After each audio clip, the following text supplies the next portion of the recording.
It is Faith Friday, as it is every Friday here, and our next guest is an author and a pastor who's opening up about his childhood in order to help others. His new book, Good Baggage, is a practical guide to letting go of bad habits developed in childhood. Please welcome Pastor Ike Miller.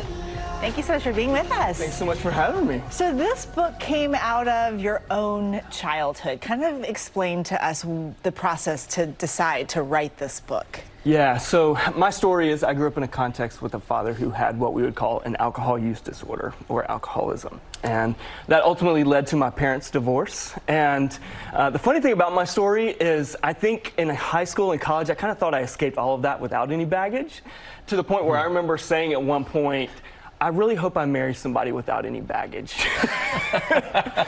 Don't we all? Yeah. So fast forward a few years, I get married, I have kids of my own, and I realize I have baggage enough for all of us.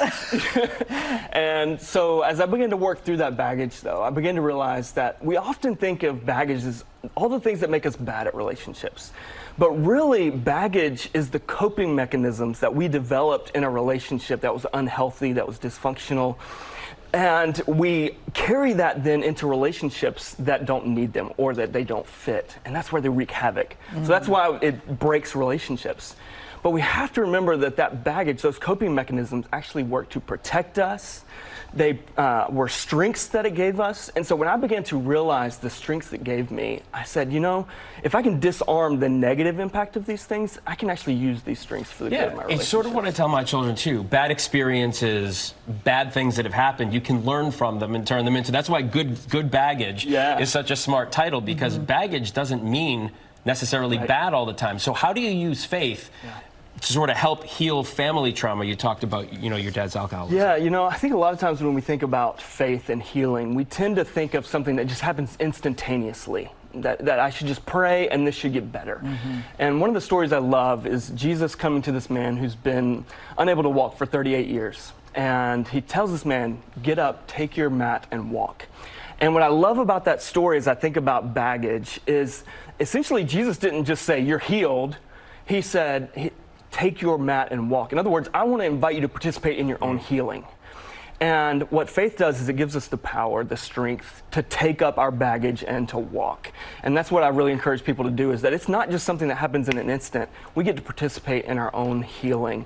And then those baggage, you know, that guy that was lame probably never wanted to see that mat again. But he was going to need that. And I think the same is true with our baggage. There's stuff in there we want to leave behind, but there's also some stuff we're going to need in there. That's so profound. It's a beautiful metaphor. Yeah. This weekend is Father's Day, and while some people have really wonderful fathers, some people don't. So this can be a kind of difficult weekend for some people. What are your words of wisdom for those people? Yeah, you know, one of the things I hear a lot in this conversation is it's too late, too much damage has been done. And one of the powerful things about the message of Jesus is that Jesus' greatest victory did not happen until after his death, the resurrection, right? And so what that means for us is that it is never too late for us to begin our story of redemption. And so I would say to fathers out there, it is never too late for you to begin doing this work. Pastor Ike Miller, thank you so much for being with us. Thank you for having me. And you can pick up a copy of Good Baggage everywhere books are sold, or you can scan that QR code right there at the bottom of your screen and purchase a copy.